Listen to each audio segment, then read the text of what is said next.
Европската комисија представи нова платформа базирана на вештачка интелигенција наречена TraceMap, која ќе им помогне на земјите членки побрзо да откриваат контаминирана храна и измами во прехранбениот сектор. Системот собира и анализира големи количини податоци од агропрехранбениот сектор и ги следи трговските текови и производните процеси во реално време.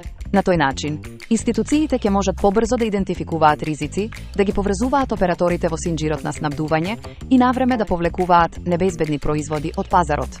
Според Европскиот комесар за здравје Оливер Вархели, платформата ќе ја подобри координацијата меѓу земјите и ќе помогне во побрзо реагирање при кризи со безбедноста на храната.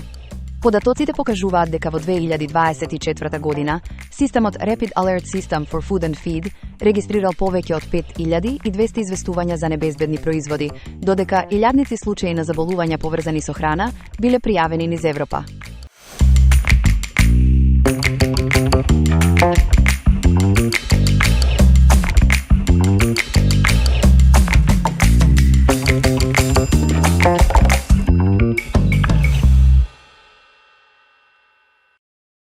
Иако храната е основа за здрав живот, експертите предупредуваат дека одредени намирници можат да бидат опасни ако се консумираат на погрешен начин или без соодветна подготовка.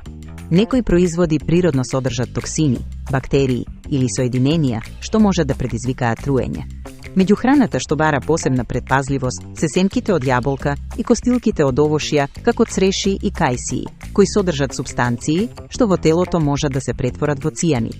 Опасни можат да бидат и зелени кумпири, суров црвен граф и горчливи бадеми, поради присуство на природни токсини. Дополнително, недоволно сготвеното пилешко месо и суровите јајца можат да содржат бактерии како салмонела, додека непастеризираното млеко може да биде извор на опасни инфекции. Експертите нагласуваат дека повеќето од овие намирници не се ризични кога се правилно подготвени. Затоа се препорачува храната добро да се термички обработува, да се избегнува расипана храна и да се одржува хигиена при подготовка на оброците.